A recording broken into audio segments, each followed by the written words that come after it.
Sean todos bienvenidos a esta nueva serie de nuestro programa Estandarte de la Verdad. Esta serie lleva por título Familias en Riesgo y está compuesta de 4 entregas. Esta es la primera de ellas. ¿De qué estaremos hablando en esta serie? Bueno, estaremos conversando un poco acerca de los riesgos que la familia tiene en nuestra sociedad moderna y cómo Satanás está atacando de manera constante esta institución que Dios creó antes de la caída del hombre. Y este primer tema que vamos a tratar en esta tarde lleva por título Dos hermanas gemelas en vías de extinción. Antes de iniciar, les invito a que inclinemos nuestro rostro para que podamos comunicarnos con nuestro Padre Celestial.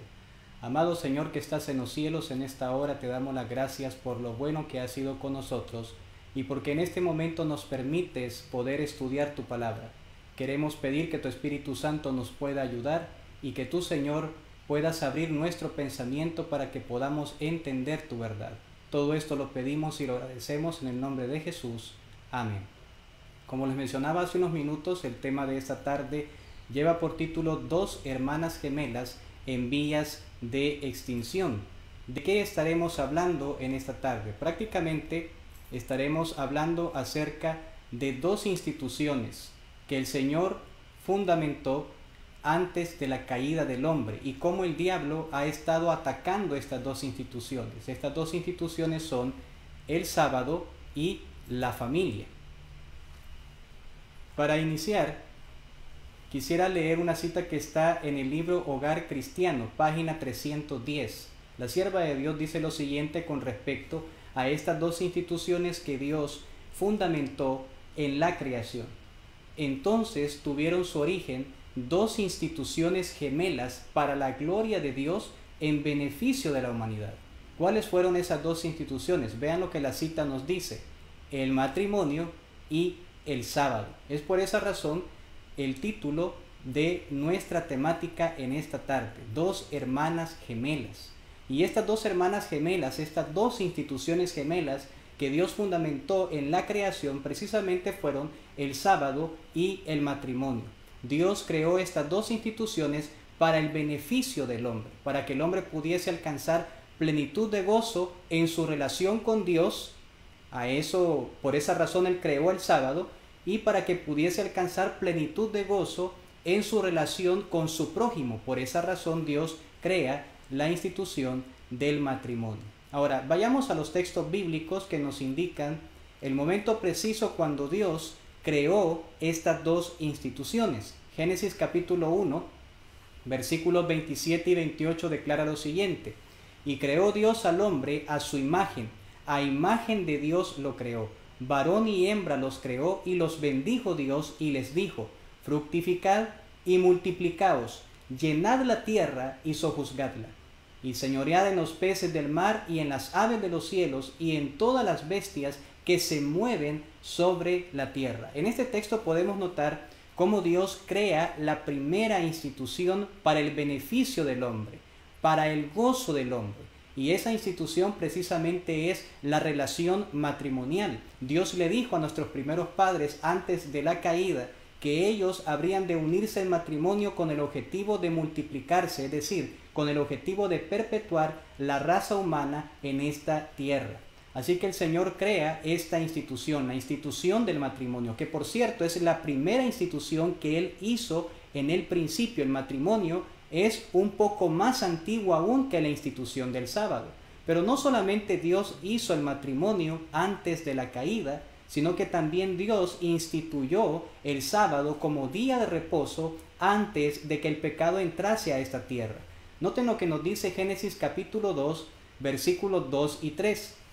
Y acabó Dios en el día séptimo la obra que hizo, y reposó en el día séptimo de toda la obra que hizo.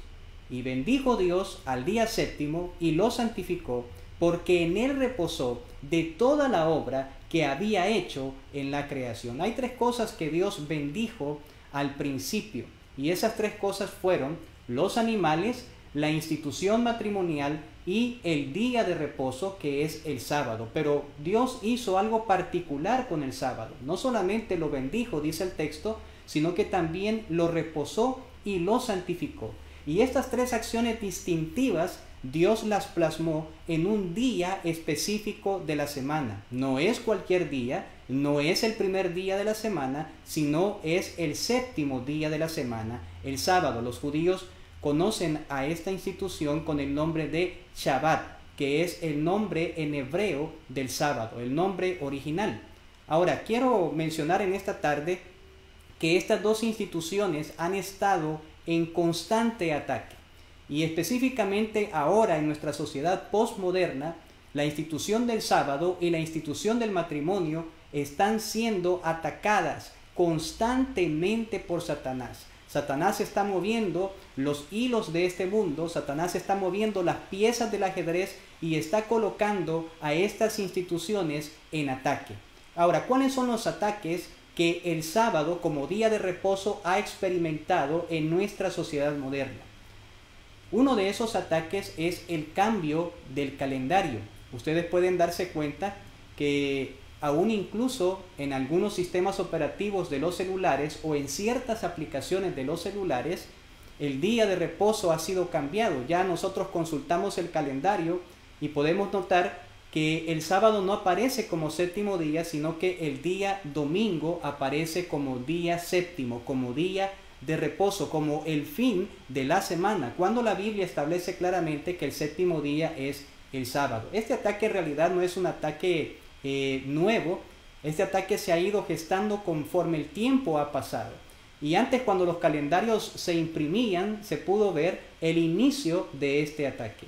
Otro ataque que nuestra sociedad moderna ha colocado al día de reposo es el hecho de que los trabajadores que ejercen sus funciones laborales en las grandes corporaciones mundiales no tienen tiempo para poder hacer una pausa en la semana. Los horarios de trabajo son tan agotadores, consumen tanto el tiempo de los empleados, que es prácticamente difícil para alguien que labora en una gran corporación o en la empresa privada poder apartar un tiempo en la semana para poder dedicárselo a Dios. De hecho, hay muchas empresas privadas que obligan a sus empleados a asistir el sábado por la mañana y prestar sus servicios y honorarios. Así que ese es un ataque moderno de nuestra sociedad a la observancia del sábado como tal, porque de alguna u otra manera le está coartando al empleado la libertad que tiene de poder hacer una pausa en su jornada laboral y de alguna u otra forma dedicar ese tiempo para Dios y para la familia. Ahora, uno de los últimos ataques modernos, y que por cierto es uno de los más fuertes en estos últimos años, es la carta encíclica llamada Laudato Si.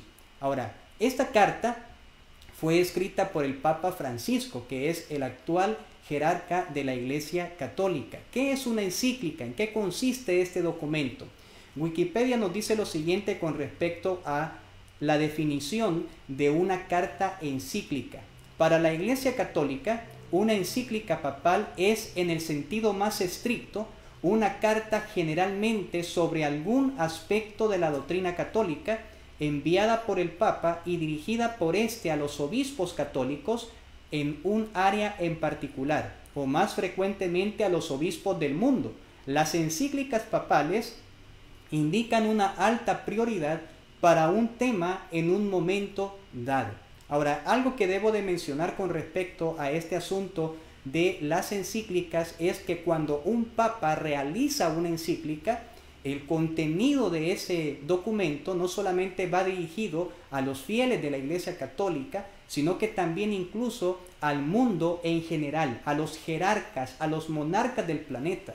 De alguna u otra forma, Francisco quiere sentar un precedente al realizar esta encíclica, al haberla firmado, al haberla elaborado y al haberla distribuido a nivel mundial.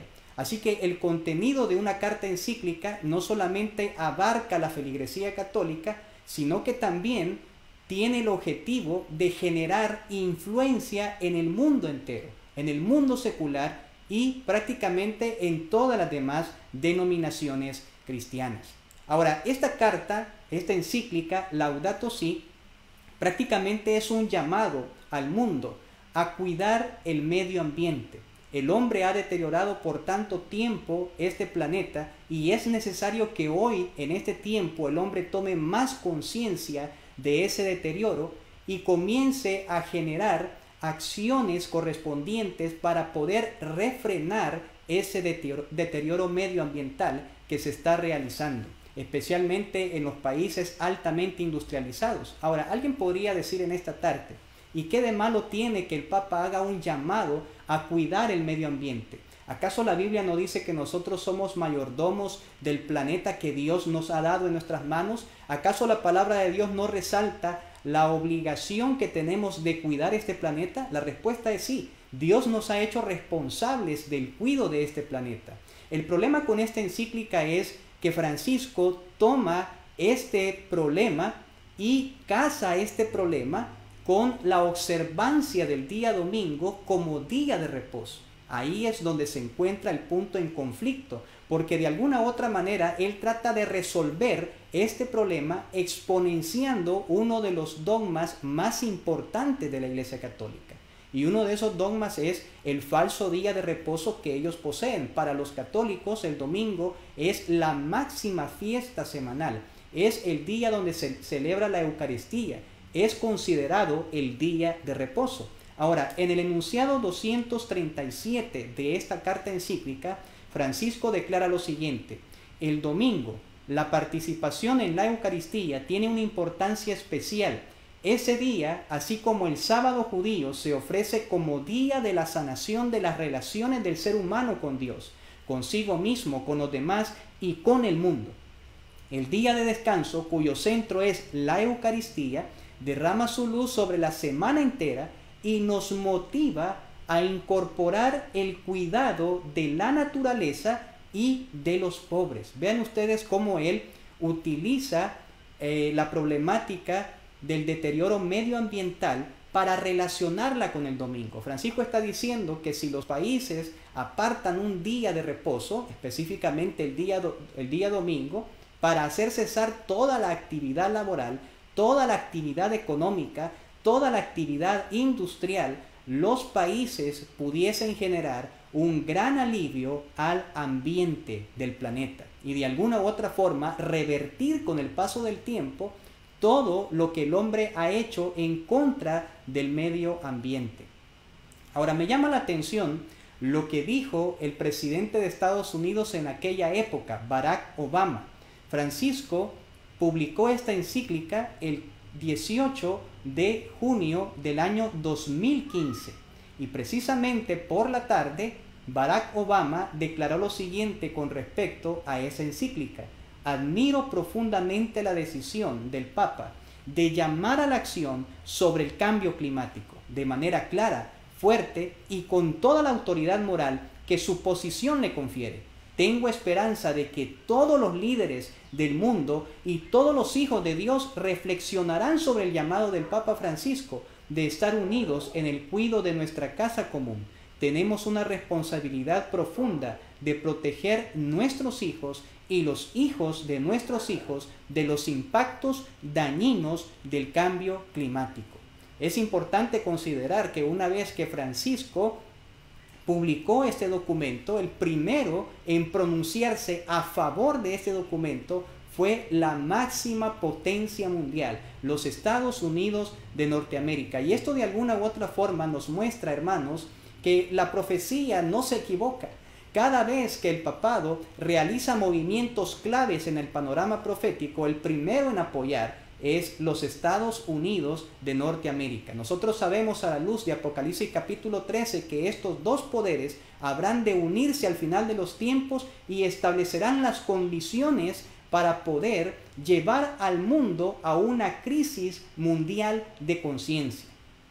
Ahora, alguien podría decir en esta tarde, seguramente Francisco, con esta coyuntura que estamos viviendo del COVID-19, ha olvidado este tema del medio ambiente. Déjenme decirles que en realidad no lo ha hecho. Al contrario, ha relacionado estos dos temas y ha exponenciado aún más la importancia de cuidar el medio ambiente. Hace poco, el 8 de abril de este año, en plena pandemia, Francisco declaró lo siguiente: no respondimos a las catástrofes parciales. ¿Quién habla ahora de los incendios en Australia? ¿O recuerda que hace 18 meses un barco podía cruzar el Polo Norte porque los glaciares se habían derretido?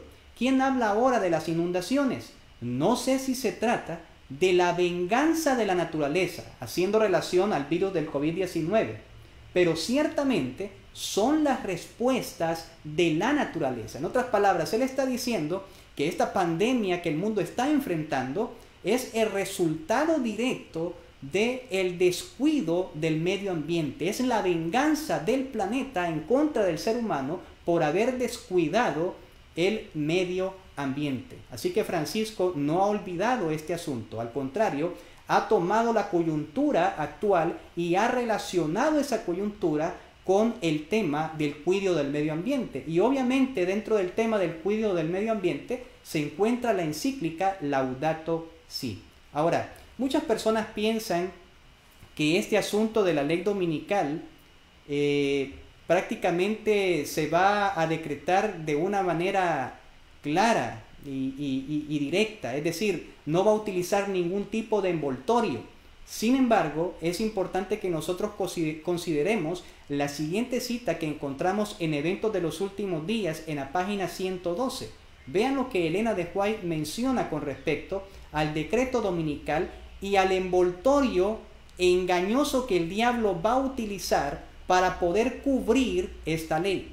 Satanás pone su interpretación sobre los eventos y ellos piensan como él quiere que lo hagan, que las calamidades que llenan la tierra. Ahora yo pregunto, ¿acaso el cambio climático no es una calamidad en el planeta? Los científicos lo consideran de esa manera. Francisco lo ve de esa manera. Líderes religiosos mundiales tienen esa misma percepción, al igual que los líderes políticos en el mundo entero. Que las calamidades que llenan la tierra son un resultado de la violación del domingo. Pensando apaciguar la ira de Dios, estos hombres influyentes promulgan leyes imponiendo la observancia del domingo. Ahora, es importante que nosotros en esta tarde nos preguntemos a la luz de la palabra de Dios cuál es el verdadero día de reposo. Francisco está prometiendo un accionar del cuidado del medio ambiente donde el domingo juegue un papel importante, juegue un papel protagónico.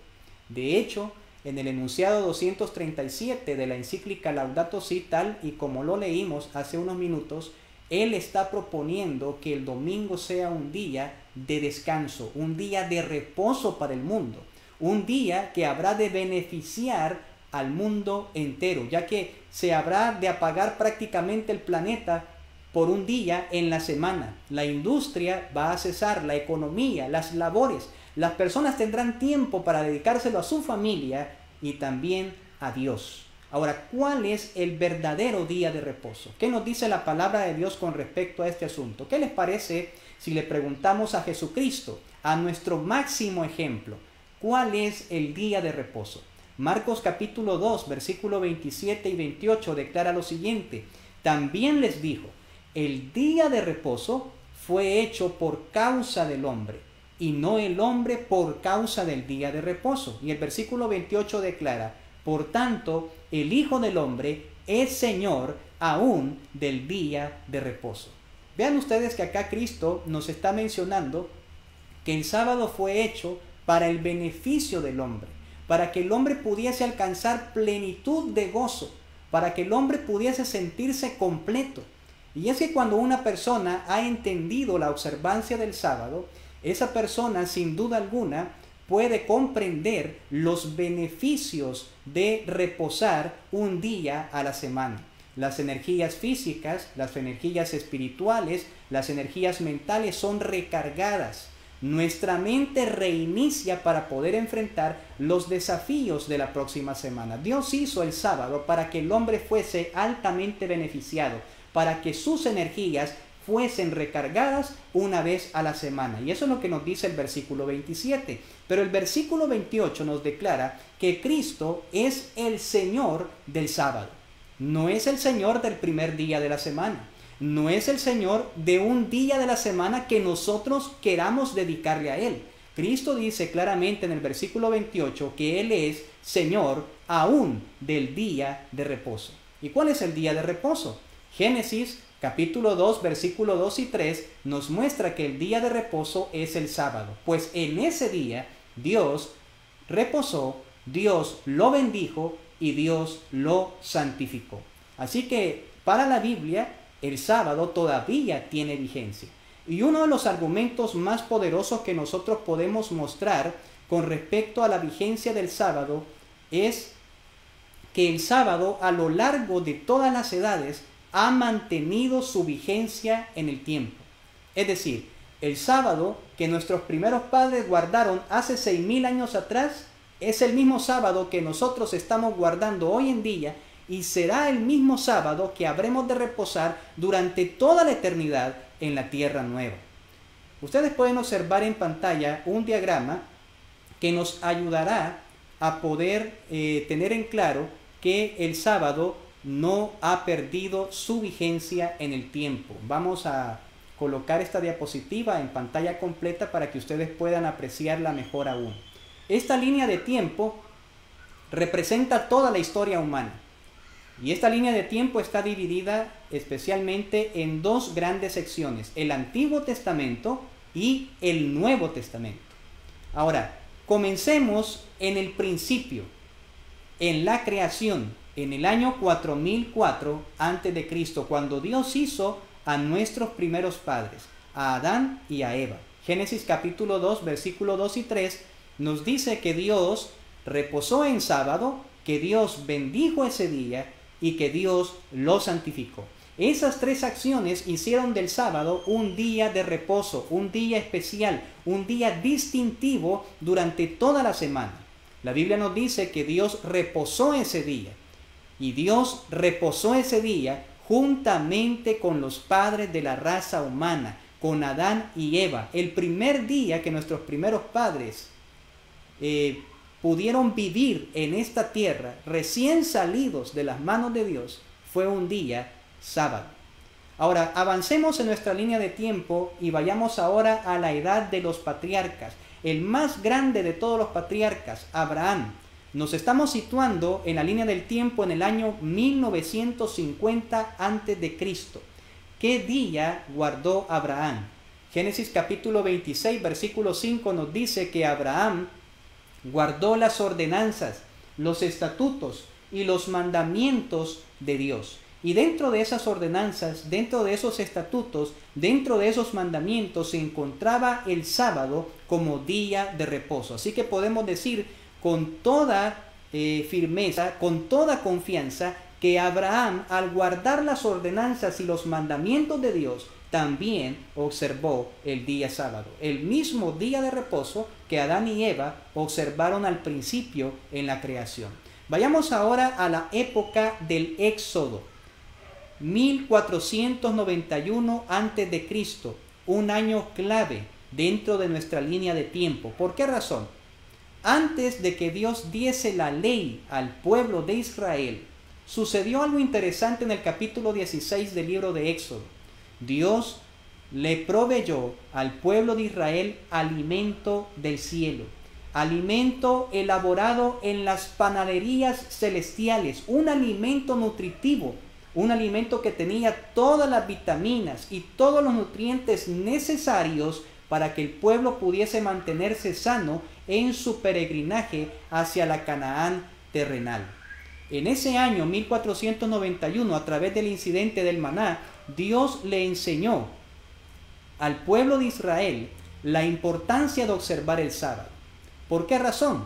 Bueno, la Biblia nos dice en el versículo 23 que el pueblo tenía que recoger una doble porción de maná el día viernes, porque el día sábado Dios no habría de hacer llover maná del cielo para alimentar a su pueblo. Así que ellos tenían que guardar una doble provisión de alimento el día viernes, el día de la preparación. Muchas personas dicen que el pueblo de Israel observó el sábado después de Éxodo 20. Pero yo encuentro acá un claro indicio de la observancia del día sábado, del respeto al día sábado en Éxodo capítulo 16. En el año 1491 encontramos también la promulgación de la ley de Dios. Éxodo capítulo 20 versículos 8 al 11 nos muestra cómo esa ley contemplaba la observancia del sábado. El versículo 8 de Éxodo capítulo 20 dice: acuérdate del día de reposo para santificarlo. Vean ustedes que el mandamiento no dice santifica el día de reposo. El mandamiento comienza con el verbo acuérdate. En otras palabras, esto no es nada nuevo para el pueblo de Israel. Ya el pueblo de Israel sabía acerca de la observancia del sábado.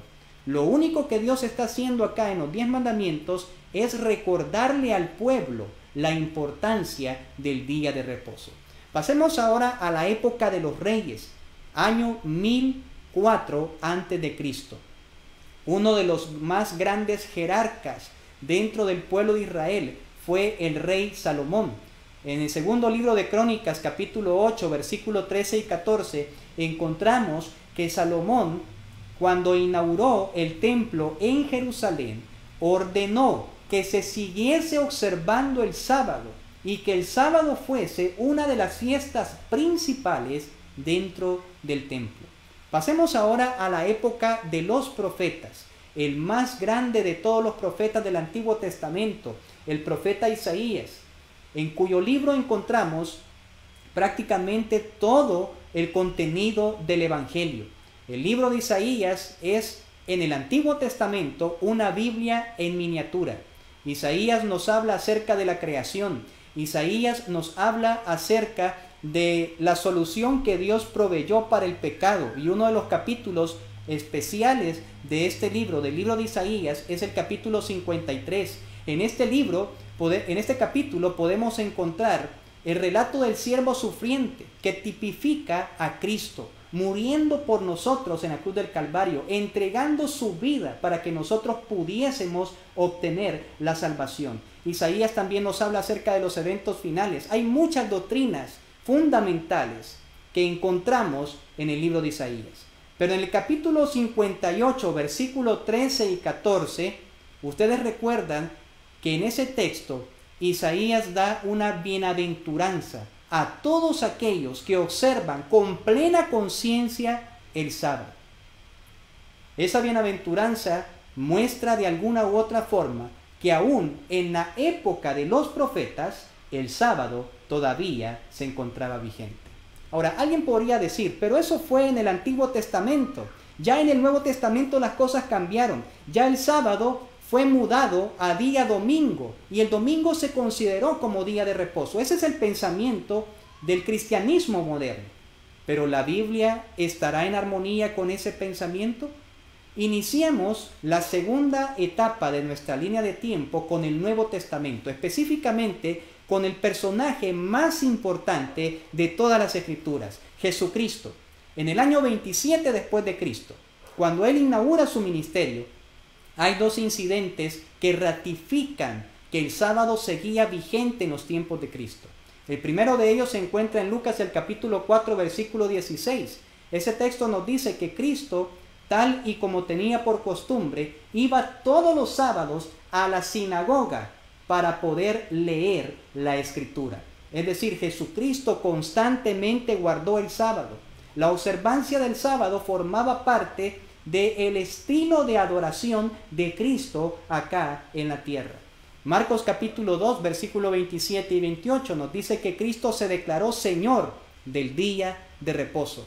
De ese día de reposo que guardó Adán y Eva, de ese día de reposo que guardó Abraham, de ese día de reposo que guardó el pueblo de Israel en su peregrinaje al desierto, de ese día de reposo que fue registrado con el mismo dedo de Dios en la Santa Ley, en Éxodo capítulo 20, de ese día de reposo que guardó el pueblo de Israel en la época de los reyes y que guardó también en la época de los profetas.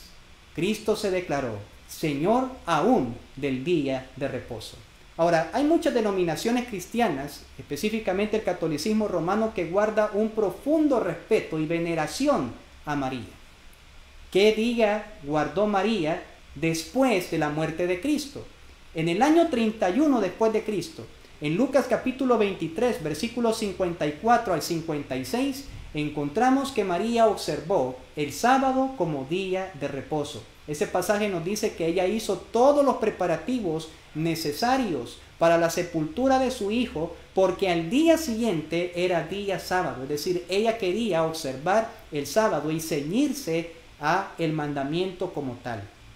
Pasemos ahora a la época de los apóstoles.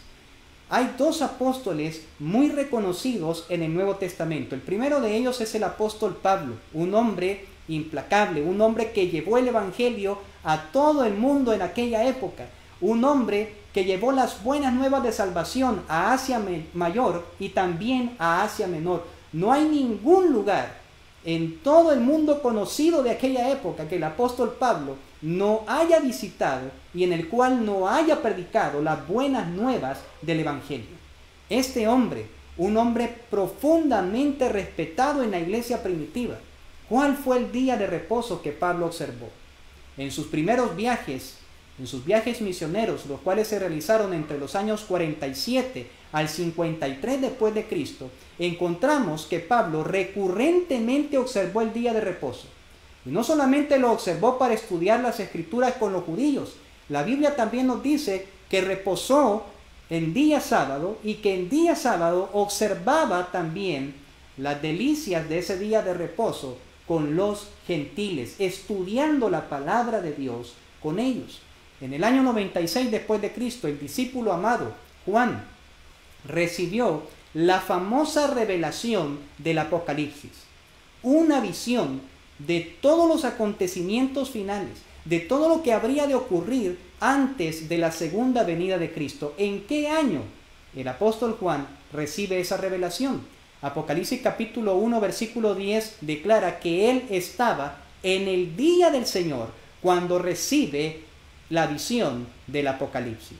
¿Cuál es el día del Señor? Marcos capítulo 2 versículo 28 nos dice que el día del Señor es el día sábado. En otras palabras, Juan recibe la visión del Apocalipsis un día sábado.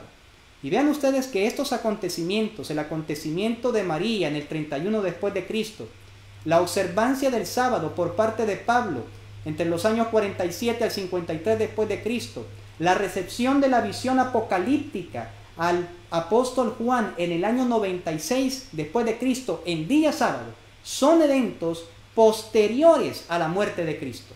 Es decir, el sábado se siguió observando después de que Cristo murió en la cruz del Calvario. Ahora, ¿qué diríamos ahora de nuestro tiempo? La línea del tiempo ha llegado a nuestros días.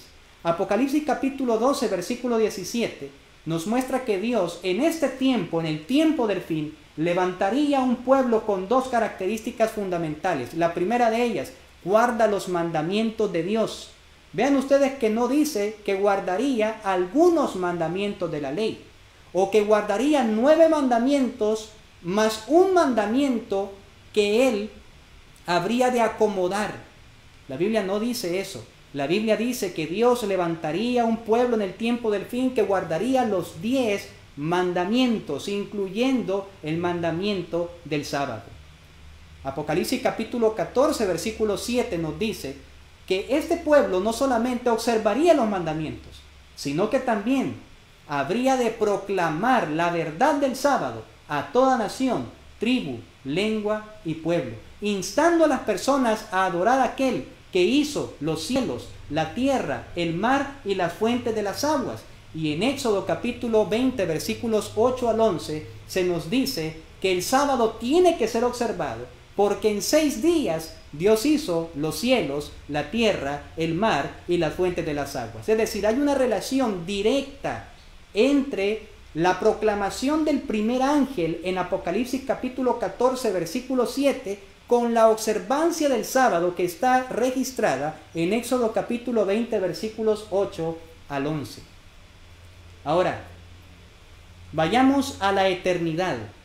¿Qué día guardarán los redimidos de todas las edades en la eternidad, en la tierra nueva?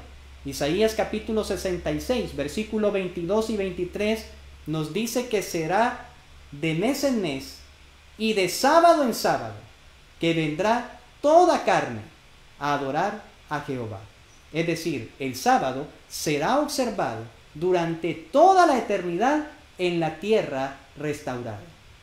Es por esa razón que Ezequiel capítulo 20, versículo 12 declara: y les di también mis días de reposo, para que fuesen por señal entre mí y ellos, para que supiesen que yo soy Jehová, que los santifico. El sábado es una señal entre Dios y su pueblo. Una señal que no ha sido modificada durante toda la línea de tiempo. Una señal perpetua entre Dios y su pueblo. Así que nosotros podemos estar seguros de que el sábado no ha perdido su vigencia en el tiempo. Pero algunas personas declaran lo siguiente: ¿cómo podemos estar seguros que el sábado que hoy estamos observando es el mismo sábado que observó Cristo? Es el mismo sábado que observó el pueblo de Israel. Es el mismo sábado que observó Adán y Eva en el Edén, al principio de la creación. ¿Acaso el calendario no ha sido modificado? El calendario efectivamente fue modificado en el año 1582 por parte del Papa Gregorio XIII. Este Papa realizó un decreto, y este decreto contemplaba que el viernes 5 de octubre de 1582 se convertiría en el viernes 15 de octubre de 1582. Ahora, este cambio en el calendario no alteró el ciclo de la semana. El viernes siguió siendo viernes, y el sábado, que era el día siguiente a la modificación del calendario, siguió siendo sábado. En otras palabras, este cambio alteró la numeración de los días en el mes, pero no alteró el ciclo de la semana. Ahora quiero leerles una declaración que aparece en pantalla. Esta declaración la hizo el doctor R.H. Tucker, agente de información del Observatorio Real de Greenwich. Él declaró lo siguiente en relación al ciclo semanal. Escuchen esta declaración: la continuidad de la semana de 7 días se ha mantenido desde los primeros días de la religión judía. Estamos plenamente seguros que no se llevó a cabo ninguna alteración en el ciclo de la semana, obviamente, porque es de eso que está hablando esta declaración. Y vean ustedes que no es la religión la que está confirmando la continuidad del ciclo semanal, es la ciencia misma que está confirmando que la semana nunca ha sido alterada.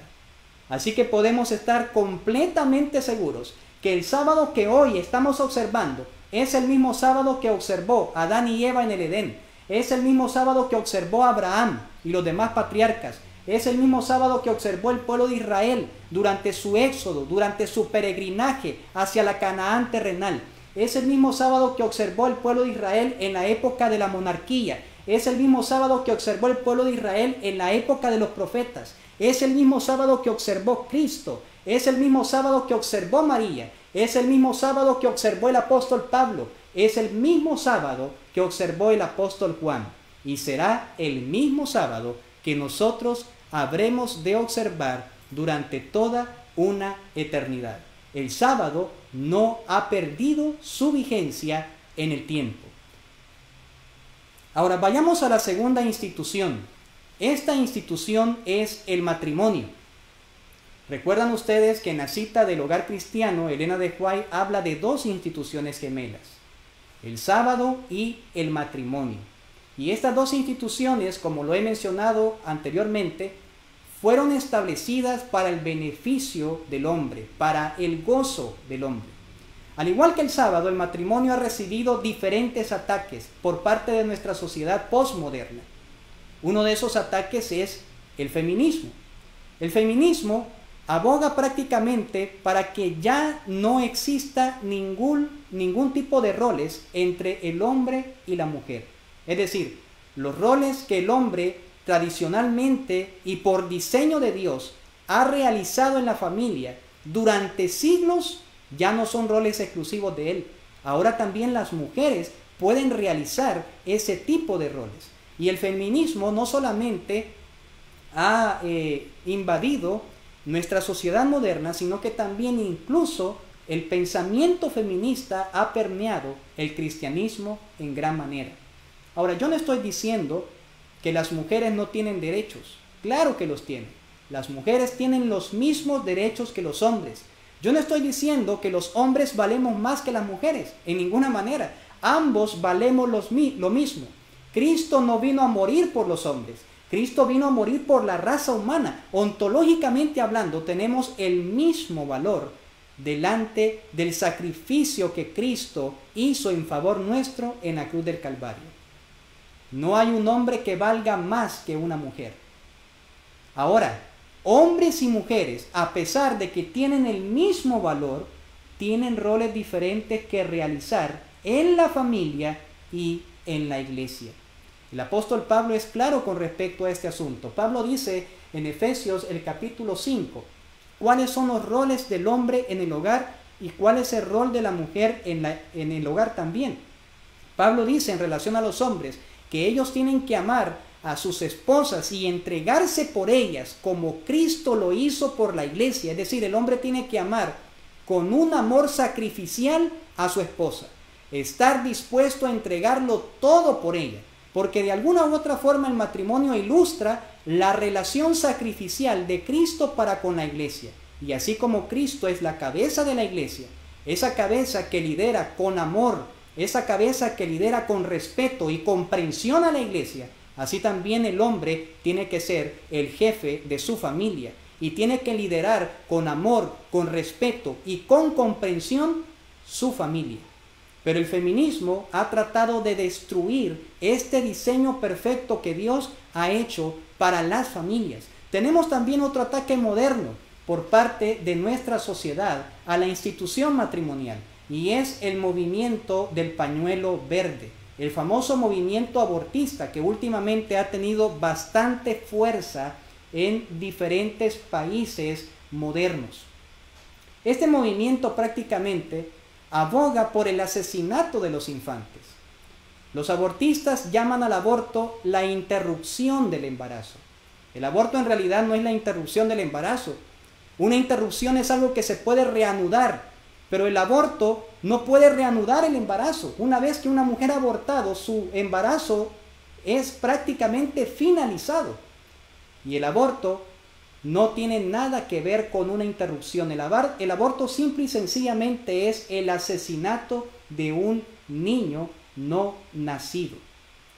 Ahora, solamente Dios puede quitarle la vida a una persona. Dios es el que da vida y Dios es el que quita la vida. El ser humano no puede jugar el papel de Dios y decidir quién vive y quién muere. Los hijos son herencia de Jehová, un regalo del cielo. En ninguna parte de la Biblia yo he encontrado que a un hijo se le puede considerar un error. La Biblia siempre deja bien en claro que los hijos son un regalo de Dios y son la herencia de Jehová. Y como su herencia, los padres tienen que cuidar a esos hijos. Tienen que darlo todo por ellos. Hay otro ataque también que se ha realizado en la institución matrimonial, y este ataque es la aprobación del matrimonio homosexual en diferentes países. Hoy los países están redefiniendo qué es el matrimonio. Así como el cristianismo ha redefinido el día de reposo, los países y el mundo entero, incluyendo aún la iglesia cristiana, está redefiniendo la institución matrimonial cuando Dios la definió hace 6,000 años atrás. Ahora, en este momento yo quisiera mostrarles un mapa, el cual aparece allí en pantalla, en relación a cómo este problema del matrimonio homosexual ha estado avanzando en el mundo. Ustedes pueden ver un mapa donde aparecen todos los países, y los países que están marcados en verde son países que ya aprobaron de forma directa o indirecta el matrimonio homosexual. Muchos de esos países son países, entre comillas, desarrollados. son países que son considerados como potencias económicas, como referentes culturales. Estos países han aprobado leyes que han desafiado lo que Dios ya estableció en relación al matrimonio. El 26 de junio del año 2015, el movimiento LGTB tuvo una de sus mayores victorias, y una de esas victorias fue la conquista de los Estados Unidos. ¿Y de qué forma lo conquistaron? Aprobando el matrimonio homosexual a nivel nacional.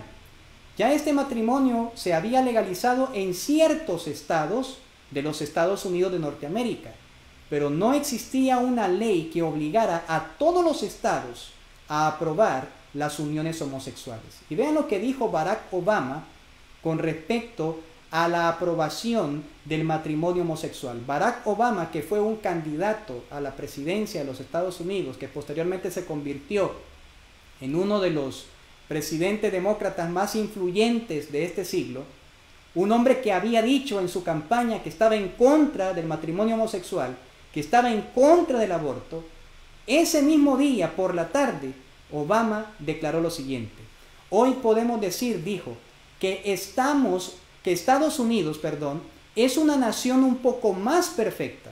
Sobre todas las diferencias, somos todos iguales. No importan tus antecedentes ni cómo comenzaste, como tampoco importa cómo y a quién amas. El amor es el amor. Estados Unidos es un país que puede escribir su futuro. Ahora, esta declaración es una declaración un tanto blasfema, considero yo, porque ese mismo día por la mañana, el 26 de junio del 2015, antes de que Barack Obama diese esta declaración, posterior a la aprobación del matrimonio homosexual por parte de la Corte Suprema de los Estados Unidos, Obama se encontraba celebrando un funeral de todos aquellos que habían sido masacrados en la famosa masacre de Charleston. Ahí estaba presente Barack Obama en ese servicio funerario, en ese servicio religioso. Y cuando se le dio la oportunidad de hablar en ese servicio fúnebre, obviamente estaba el presidente de los Estados Unidos y era una descortesía no cederle la palabra. Lo primero que Obama hizo al tomar el micrófono fue cantar el famoso himno Asombrosa Gracia, Amazing Grace. Este himno Barack Obama lo comenzó a cantar, y cuando lo estaba cantando, las personas se comenzaron a levantar de sus asientos, a aplaudir, a gritar amén, aleluya. Mi pregunta es, ¿a qué Dios le estaba cantando Barack Obama por la mañana? ¿Al Dios de la Biblia? ¿Al Dios que 6,000 años atrás había definido el matrimonio como una relación monógama y heterosexual entre un hombre y una mujer? ¿A qué Dios le estaba cantando Barack Obama? Sin duda alguna nos encontramos en tiempos peligrosos, en tiempos donde los gobernantes no tienen descaro ni moral. Ya el apóstol Pablo lo había anunciado en 2 de Timoteo, el capítulo 3, versículo 1 al 5. También debes saber esto, que en los postreros días vendrán tiempos peligrosos, porque habrá hombres amadores de sí mismos, avaros, vanagloriosos, soberbios, blasfemos, desobedientes a los padres, ingratos, impíos, sin afecto natural, implacables, calumniadores, intemperantes, crueles, aborrecedores de lo bueno, traidores, impetuosos, infatuados, amadores de los deleites más que de Dios, que tendrán apariencia de piedad, pero negarán la eficacia de ella. Y el apóstol da el siguiente consejo: a estos evita. Con mucha razón, Elena de White en sus escritos declaró que nosotros en realidad no sabemos por quiénes votamos. Un candidato puede prometer el cielo y la tierra. Un candidato puede prometer respetar los principios bíblicos y asegurar tener profundos principios morales, respeto a la vida, respeto a la familia. Pero ya una vez en la presidencia, esa persona puede cambiar. No sabemos por quiénes votamos. Ahora, ¿saben ustedes que esta inmoralidad generalizada con respecto al matrimonio homosexual, esta inmoralidad que está permeándose en el mundo, esta pandemia moral, y esto en realidad sí es una pandemia, fue profetizada por Elena de White en el libro La conducción del niño, página 412. Vean lo que ella escribió. Se me indicó Romanos 1, del 18 al 32, como un cuadro que describe al mundo antes de la segunda venida de Cristo. Y si ustedes leen esta cita, se darán cuenta que acá en este pasaje el apóstol Pablo está condenando los actos homosexuales de su época. Pablo está llamando la atención porque los hombres han descuidado el uso natural de la mujer y en sus deseos de lascivia y pasión desenfrenada se han acostado hombres con hombres y mujeres con mujeres. Es decir, esa condición que el apóstol Pablo está mencionando en ese pasaje de la Biblia es la condición que envolverá al mundo antes de la segunda venida de Cristo. Yo quiero preguntarles en esta tarde, ¿acaso esto no es cierto? ¿Acaso esta cita no se ha cumplido al pie de la letra? Claro que sí. La inmoralidad en nuestro planeta es una inmoralidad generalizada. Es una inmoralidad que prácticamente nadie puede parar. Es una inmoralidad que muchos más países la están legalizando. Los países ahora están dejando a un lado los principios morales que durante tanto tiempo regieron sus constituciones y están abrazando ideas posmodernas, ideas relativas con respecto a la moralidad, con respecto a la ética y la verdad. Sin duda alguna, esta cita se ha cumplido al pie de la letra. Ahora, ¿cuál es la definición que Dios da con respecto al matrimonio? ¿Cuál es la definición bíblica que las Escrituras nos ofrecen en relación a esta institución que Dios creó antes de la caída? Marcos capítulo 10, versículos 6 al 9 declara lo siguiente: pero al principio de la creación, varón y hembra los hizo Dios. Por esto dejará el hombre a su padre y a su madre y se unirá a su mujer y los dos serán una sola carne. Así que no son ya más dos, sino uno. Por tanto, lo que Dios juntó, no lo separe el hombre. Esta cita nos muestra cuatro aspectos importantes de la relación matrimonial.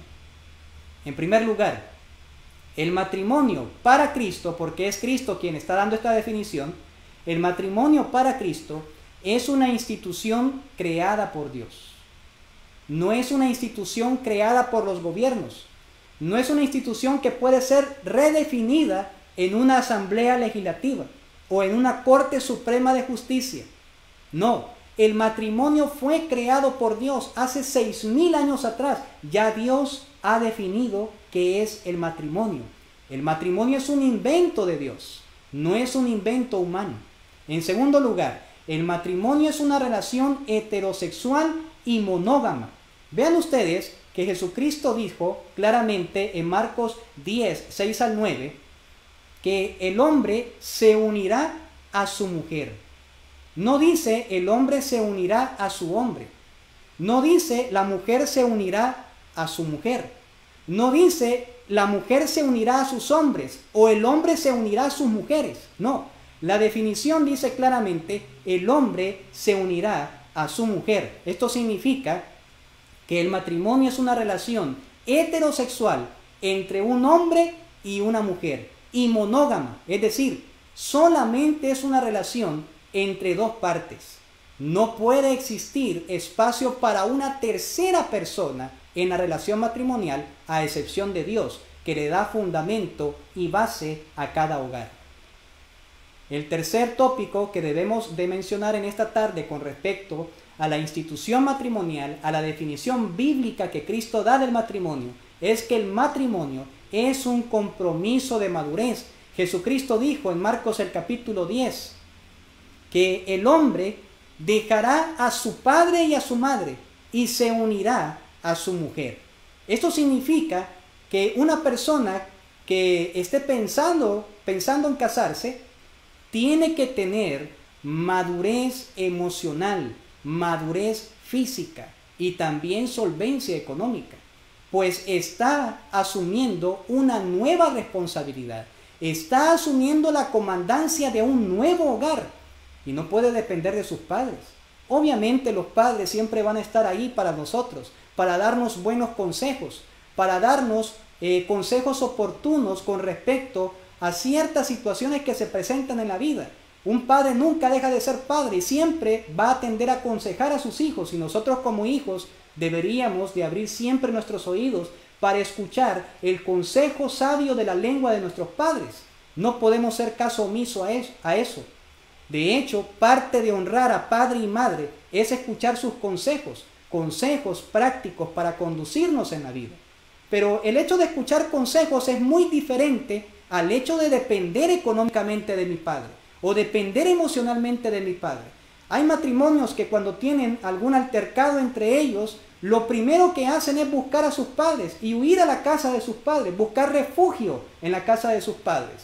Deben de recordar que el matrimonio es una relación de madurez. Cuando una persona decide casarse, una persona decide independizarse de sus padres en todo aspecto. Ya no hay dependencia física, emocional ni económica de los padres. El hijo ha tomado la decisión de formar un nuevo hogar y tiene que asumir responsabilidades de ese tipo. Es por eso que el matrimonio para Cristo es un compromiso de madurez. El matrimonio no es una relación para niños, no es una relación para adolescentes. El matrimonio es una relación para adultos, para personas que han alcanzado cierto grado de madurez. Cuando no hay madurez en el matrimonio puede fracasar. Y es por esa razón que debemos de ceñirnos a la definición bíblica del matrimonio y tratar de seguir las condiciones mínimas para poder asumir una responsabilidad de ese tipo. Y una de esas condiciones mínimas, como lo he mencionado, es la madurez. El cuarto asunto que es importante mencionar en la definición bíblica que Cristo da del matrimonio es que el matrimonio es un vínculo de intimidad. El texto dice que el hombre se unirá a su mujer y serán una sola carne. Así que no son ya más dos, sino uno. Es decir, el matrimonio tiene una carga alta de intimidad. Es una relación donde no deben de existir secretos. El esposo no tiene que tener secretos para con su esposa. Y la esposa tampoco tiene que guardar ciertas cosas en el closet y no darlas a conocer a su esposo. Debe de existir confianza, plenitud de confianza en el matrimonio. Es por esa razón que Cristo definió el matrimonio como un vínculo de intimidad. Intimidad en todo aspecto. No solamente intimidad emocional, sino también intimidad física. La relación sexual en el matrimonio es una bendición dentro de la definición que Cristo ha dado con respecto a esta institución. Cuando una persona toma la decisión de tener relaciones fuera del matrimonio, esa persona va a correr riesgos. Y esos riesgos van a traer consecuencias. Y esas consecuencias tienen que enfrentarse y nos van a perseguir de por vida. Es por esa razón la importancia de salvaguardar la pureza en el matrimonio y mantenernos castos incluso antes de llegar al matrimonio mismo. Entonces, para Cristo, el matrimonio es 4 cosas: una institución creada por Dios, una relación heterosexual y monógama, un compromiso de madurez y un vínculo de intimidad. Finalizo con la siguiente cita que encontramos en el libro Testimonios acerca de la conducta sexual, adulterio y divorcio, página 181. El matrimonio fue constituido por Dios como una ordenanza divina en la creación. La institución del matrimonio fue establecida en el Edén. El sábado del 4º mandamiento también fue instituido en el Edén. Cuando se pusieron los fundamentos del mundo, cuando las estrellas del alba alababan a Dios y se regocijaban los hijos de Dios. Por eso, dejemos que la institución del matrimonio, establecida por Dios, sea mantenida tan firme como el sábado del 4º mandamiento. Quiero hacer una invitación en esta tarde. Como adventistas del 7º día somos acérrimos defensores del sábado como día de reposo. Y demostramos a través de la Biblia que el sábado no ha perdido su vigencia en el tiempo. Nos podemos de memoria esa defensa, desde la A hasta la Z. Sabemos muy bien dónde encontrar los pasajes necesarios para defender que el sábado está vigente. Pero ¿cómo es posible que seamos acérrimos defensores del sábado y no seamos acérrimos defensores de la institución matrimonial? Muchas veces guardamos silencio cuando los países, a través de sus gobiernos, cambian las leyes y redefinen la institución matrimonial. Vamos a guardar silencio cuando una de las instituciones que Dios creó antes de la caída está siendo socavada por Satanás y destruida por las sociedades modernas. ¿O acaso tenemos que tomar el estandarte de la verdad y levantarlo lo más alto que podemos en defensa de la institución matrimonial, en defensa de esa institución que Dios creó en el principio, en la creación, para el beneficio del ser humano? Yo creo firmemente que nuestra defensa tiene que ser en favor del sábado, pero también en favor del matrimonio. Y esta defensa en favor de estas dos instituciones no debe ser una defensa verbal únicamente, sino una defensa vivencial. Es decir, los adventistas del séptimo día tienen que defender la observancia del sábado, no solamente con sus argumentos, no solamente con pasajes bíblicos, no solamente con pensamiento lógico, sino también con su ejemplo. Que las demás personas puedan ver en él qué es en realidad la observancia del sábado.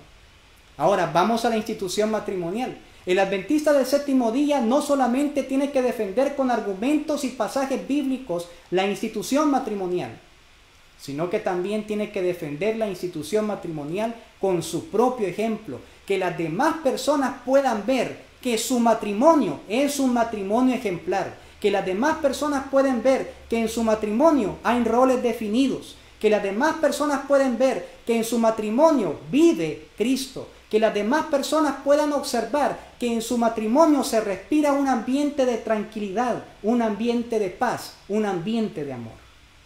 ¿Cómo es posible que descuidemos la defensa vivencial de estas dos instituciones? No puede ser. Debemos ser adventistas del séptimo día, que observen fielmente el sábado y que tengan matrimonios que honren el nombre de Dios. Matrimonios que se conviertan un pequeño cielo acá en la tierra.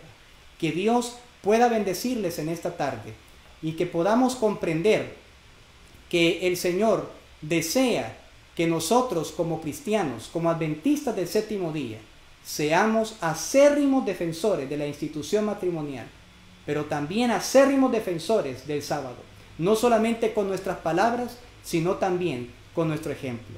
Les espero en